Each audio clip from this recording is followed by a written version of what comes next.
এক সময়কার কথা, রামগড় গ্রামে আকাশ নামে এক ছেলে থাকত।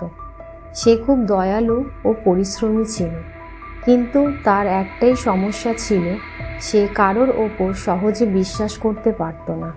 ছোটবেলায় কিছু খারাপ অভিজ্ঞতার কারণে সে মনে করত কেউ তার ভালো চায় না। একদিন গ্রামের বাইরে একটা মেলা বসেছিল। সবাই বলল, আকাশ চল মেলায় যাই। কিন্তু আকাশ বলল, আমি কারোর সঙ্গে যাব না। তোমরা মিথ্যে বলছো কি না আমি জানি না। তার বন্ধু রাহুল বলল, আকাশ, আমাদের বিশ্বাস করো, আমরা তোমার ভালো চাই। কিন্তু আকাশ মুখ ঘুরিয়ে নিল। কিছুদিন পর আকাশ বাজারে গিয়েছিল। হঠাৎ তার পায়ে প্রচণ্ড ব্যথা হলো আর সে পড়ে গেল। অনেক লোক চলে যাচ্ছিল, কিন্তু কেউ তাকে সাহায্য করল না।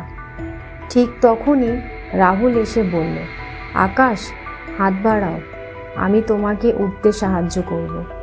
আকাশ দ্বিধায় পড়ে গেল, যদি রাহুল ইচ্ছা করে তাকে ফাঁকি দেয়।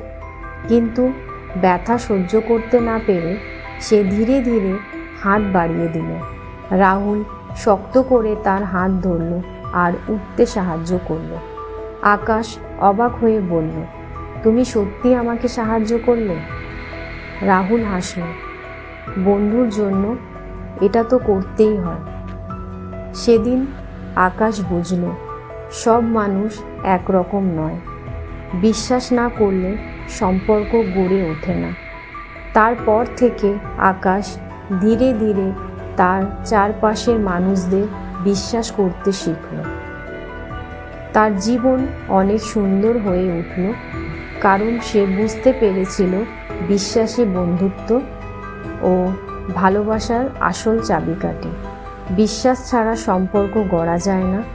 কিছু খারাপ অভিজ্ঞতার জন্য যদি আমরা সবাইকে অবিশ্বাস করি, তাহলে ভালো মানুষদেরও হারিয়ে ফেলব। তাই জীবনের পথে বিশ্বাস রাখা জরুরি। গল্পটি ভালো লাগলে একটি লাইক করবেন আর চ্যানেলটি সাবস্ক্রাইব করতে ভুলবেন না। ধন্যবাদ।